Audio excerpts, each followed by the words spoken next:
कृषि से जुड़े 3 अध्यादेश जिन्हें लेकर किसान संगठन और नेता विरोध प्रदर्शन कर रहे हैं।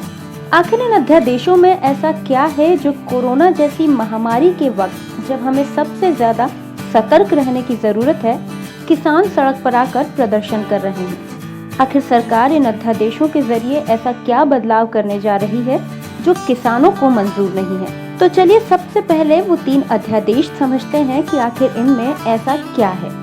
पहला अध्यादेश है कृषि उपज वाणिज्य और व्यापार संवर्धन एवं सुविधा अध्यादेश। इसमें ये कहा गया है कि किसान मंडी के साथ साथ अब देश के किसी भी कोने में अपनी फसल बेच सकता है। यानी मंडी में एमएसपी पर जो अपनी फसल किसान बेचता आया है वो तो बदस्तूर जारी रहेगा, लेकिन अगर मंडी के बाहर उसे एमएसपी से ज्यादा दाम मिल रहा है तो वो अपनी फसल बाहर भी बेच सकता है।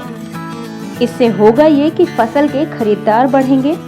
जाहिर सी बात है, खरीदार बढ़ेंगे तो कंपटीशन होगा और किसान के पास बहुत सारे विकल्प होंगे, जिससे वो अपनी मर्जी से अपने तय किए हुए दाम पर फसल बेच सकेगा और ज्यादा दाम मिलेगा तो इससे किसानों को फायदा ही होगा। दूसरा अध्यादेश जो केंद्र सरकार लाई है वो है मूल्य आश्वासन एवं कृषि सेवा समझौता अध्यादेश, जिसके मुताबिक किसान व्यापारियों, थोक व्यापारियों, कंपनियों से आपस में समझौता कर एक तय कीमत पर अपनी फसल बेच सकेगा। इसके लिए बाकायदा किसान और व्यापारी के बीच लिखित में समझौता होगा, जिसमें किसान को दी जाने वाली राशि साफ तौर पर लिखी होगी।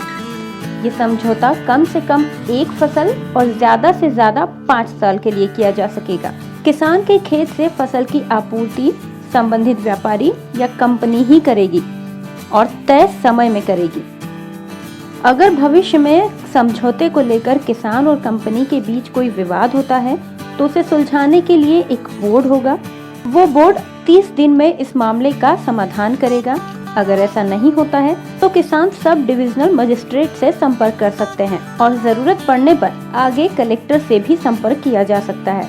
सबसे अहम यह है कि किसी भी परिस्थिति में किसान की जमीन पर कोई भी आंख उठाकर नहीं देख सकता, यानी किसान की जमीन पूरी तरह से सुरक्षित रहेगी। तो इस अध्यादेश में भी किसान के खिलाफ कोई मामला हो ऐसा तो कुछ नजर नहीं आ रहा।